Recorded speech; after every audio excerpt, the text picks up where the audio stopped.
Welcome to Tamil vibe TV. இது வாழ்வின் வெளிச்சம். வணக்கம். தமிழக மக்களுக்கும் தமிழக மாண்புமிகு முதலமைச்சர் அவர்களுக்கும் வணக்கம். இந்த காணொளியில் பொங்கி வரும் காவேரி எப்படி வரும்? நிச்சயமாக வரும். நமது தமிழக முதலமைச்சர் கொண்டு வருவார் என்ற நம்பிக்கை எனக்கு இருக்கிறது. எத்தனை பேர் இதை நம்புகிறீர்கள் என்று எனக்கு தெரியாது. அதனால் நான் இதை முழுமையாக நம்புகிறேன். அதே போல சட்டமன்றத்தில் இப்பொழுது நடக்கும் நிகழ்வுகளை எல்லாம் நீங்கள் பார்த்தால் கொஞ்சம் வேடிக்கையாகவும் கொஞ்சம் நகைச்சுவையாகவும் தான் தெரிகிறது. என்ன நீ இப்படி சொல்கிற அப்படின்னு நீங்கள் கேட்கலாம். அதுதாங்க உண்மை.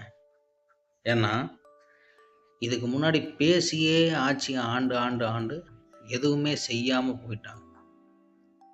இப்போ குறுக்க எந்திரிச்சு சபாநாயகர் பெல்லை தட்டினாலும் கூட அந்த பெல்லுக்கு மதிப்பு கொடுக்காம ஏதோ ஒன்று உளறிட்டு இருக்க வேண்டியது. காரணம் என்னென்னா அவங்க செஞ்சது சரின்னு சொல்கிற மாதிரி. இதெல்லாம் ஏன் நான் சொல்கிறேன்னா, திசை திருப்பும் வேலை, மடைமாற்று வேலை என்று தமிழில் வழக்காடு மொழி இருக்கிறது. அதுபோல் இதெல்லாம் ஏற்றுக்க கூடாது. இன்னொரு விஷயம் சொல்கிறேன். இப்போ காவேரியில் எம்ஜிஆருக்கு அப்புறம் யாரப்பா போய் பார்த்தா? யாரும் போகல. சரி, நம்ம போனாலாவது நம்ம மக்களுக்கு ஏதாவது நன்மை நடக்காதா அப்படின்னு நினச்ச ஒரு மனுஷன்தான். என் மக்களுக்காக நான் இந்த அவமானமோ கேவலமோ அதை நான் ஏற்றுக்கிறதுக்கு தயாராக இருக்கிறேன்னு சொல்கிறார். நான் என்ன சொல்கிறேன்னா, கரண்ட் யாரப்பா கொடுக்குறீங்க? கரண்ட் எங்கேருந்து போகுது? அவன் பில்டிங் கட்டணுன்னா ஜல்லி மண் கல் இருந்து எல்லாம் கொடுக்குறீங்க. அப்போ அதையெல்லாம் நீங்கள் ஸ்டாப் பண்ணாலே அங்கேருந்து வர வேண்டியது வரும். இப்போ கரண்ட்டு நீங்கள் முழுசாக நிறுத்த வேண்டியது தானே? சொல்லுங்கள் பார்க்கலாம். முழுசாக வேண்டாம், பாதி குறைச்சி பாருங்கள். தண்ணி முழுசாக நம்மளுக்கு வரும். இது என்னுடைய தாழ்மையான கருத்து. அதே போல் நமது சட்டமன்றமாகிய மாமன்றம் பழம்பெருமையானது. எம்ஜிஆர், கலைஞர், அண்ணா, நமது அம்மா வீரமங்கை ஜெயலலிதா அம்மா, அவங்க அந்த இடத்துல உட்கார்ந்துருந்த ஒரு பொசிஷன் இன்றைக்கும் கண்ணு முன்னாடி வந்து போகுது. அது மட்டும் இல்லை, படிப்பறிவு இல்லாத ஏழை எளிய மக்கள், கிராமத்தில் கூலி வேலைக்கு போகிறவங்க, அதெல்லாம் விஜய் வந்துட்டாரு, அந்த அம்மாவோட சாவில் இருக்கிற பிரச்சனை கண்டிப்பாக விஜய் கண்டுபிடிக்கணும், அதுக்கு இடையூறாத்தான் எல்லாருமே இது பண்ணுறாங்கன்னு எங்கள் ஊரில் இருக்கக்கூடிய ஏழை எளிய கூலி வேலைக்கு போகிற ஒரு வயசான பாட்டிமாருக்கு பேசுகிறாங்க. அந்த அளவுக்கு விஜய் மேலே ஒரு நம்பிக்கை இப்போ இருக்கக்கூடிய முதல்வர் மேலே. புரியுதா? இது நான் ஏன் சொல்கிறேன்னா, அதுதான் ஒரு இயல்பாக அவங்க நம்புகிறாங்க. அது மட்டும் இல்லை, இப்போ இந்த மாற்றுத்திறனாளிகளுக்கு இந்த நிதி அறிக்கையில் நலத்துறைக்கு மட்டும்தான் 1485 கோடி ஒதுக்கீடு செய்யிருக்குது. இது ஒவ்வொரு மாற்றுத்திறனாளிக்கும் ஒவ்வொரு விதமான பாதிப்பு இருக்கும். அப்போது இது எப்படின்னு பார்த்தீங்கன்னா, இன்னும் அதுக்கு நிதி ஒதுக்கலை.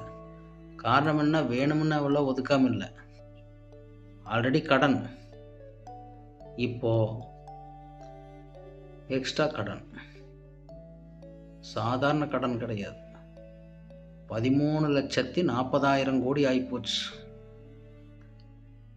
சரியா? இந்த 13,40,000 கோடி சாதாரண கடனே கிடையாது. ஓகேவா?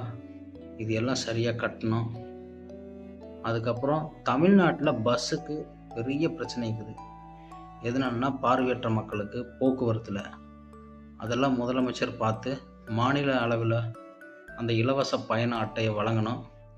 அப்புறம் தமிழ்நாட்டில் இருக்கக்கூடிய ஏசி பஸ்ஸு நீங்கள் விட்றேன்னு சொல்லிக்கிறீங்க, மின்சார ஏசி பஸ். ஐயா முதல்வர் அவர்களே, மக்களுக்கு ரொம்ப நல்லா வச்சுக்கணும்னு நினைக்கிறீங்க. ஆனால் மக்கள் வரி பணமும் கொஞ்சமாவது நம்ம கஜானாவுக்கு வரணும். ஆமாங்க. ஓவராக நீங்கள் தலையில் பாரத்தை சுமக்கக்கூடாது அப்படிங்கிறது என்னுடைய தாழ்மையான கருத்து. சரியா? இதை தயவு கூர்ந்து நமது தாவேக்காவில் இருக்கக்கூடிய முக்கிய புள்ளிகள், தொண்டர்கள், செயலாளர்கள் எல்லாம் தலைவருக்கு தெரியப்படுத்தணும். குறிப்பாக தாவேக்கா தொண்டர்கள் என்ன செய்யணும்னா, இந்த மனநலம் பாதிக்கப்பட்டவங்க, பார்வையற்றவங்க, அப்புறம் அந்த தலைசீனியா, ஆட்டிசம், எம்ஆர், அப்புறம் spinal cord injury, muscle injury, இந்த மாதிரி மாற்றுத்திறனாளிகள் இருக்கிறவங்களுக்கு அவங்க இல்லம் தேடி போய் நீங்கள் உதவி செய்யணும். சரியா? அப்போ தான் இன்றைக்கி அந்த புசி ஆனந்த் அவர் இன்றைக்கி தலைமைச் செயலகத்தில் நீர்வளத்துறை அமைச்சராக ஒரு இடத்துல உட்காந்துக்கிறாருன்னா, அவரை உட்கார வச்சிருக்கிறார் மாண்புமிகு முதலமைச்சர். ஏன்? அவருடைய 20 ஆண்டு கால உழைப்பு, அந்த உழைப்புக்கு கிடைச்ச பரிசு தான் இன்றைக்கி அவருக்கு உண்டான அந்த பதவி அப்படிங்கிறத நீங்கள் நல்லா தெரிஞ்சுக்கணும். அதுபோல் நீங்களும் வரக்கூடிய நண்பா நம்பிகள், குறிப்பாக விர்ச்சுவல் வாரியர்ஸ், வாழ்த்துக்கள். உங்களுடைய பங்கு அளப்பரியது. எனவே என்னுடைய மனமார்ந்த நன்றிகள். தமிழ்நாட்டில் இருக்கக்கூடிய மாற்றுத்திறனாளிகள், இளைஞர்கள், பெண்கள், குழந்தைகள், முதியோர், எளிய மக்கள், என்னை பொறுத்த வரைக்கும் நான் எப்பவும் சொல்கிறது உண்டு, எளியவனை வலியவன் அடித்தால் வலியவனை வல்லவன் அடிப்பான். இந்த வல்லவன் தான் இந்த விதிங்கிற ஒரு காலம் நல்ல தலைவனை நமக்கு கொடுத்திருக்கிறது. அந்த தலைவனுடைய பெயரை உயர்த்தி அவரை தலை நிமிரச் செய்வோம். நன்றி. மேலும் இந்த சேனல் மேலும் மேலும் வளர எனக்கு நீங்கள் சப்போர்ட், ஆதரவு தர வேண்டும்.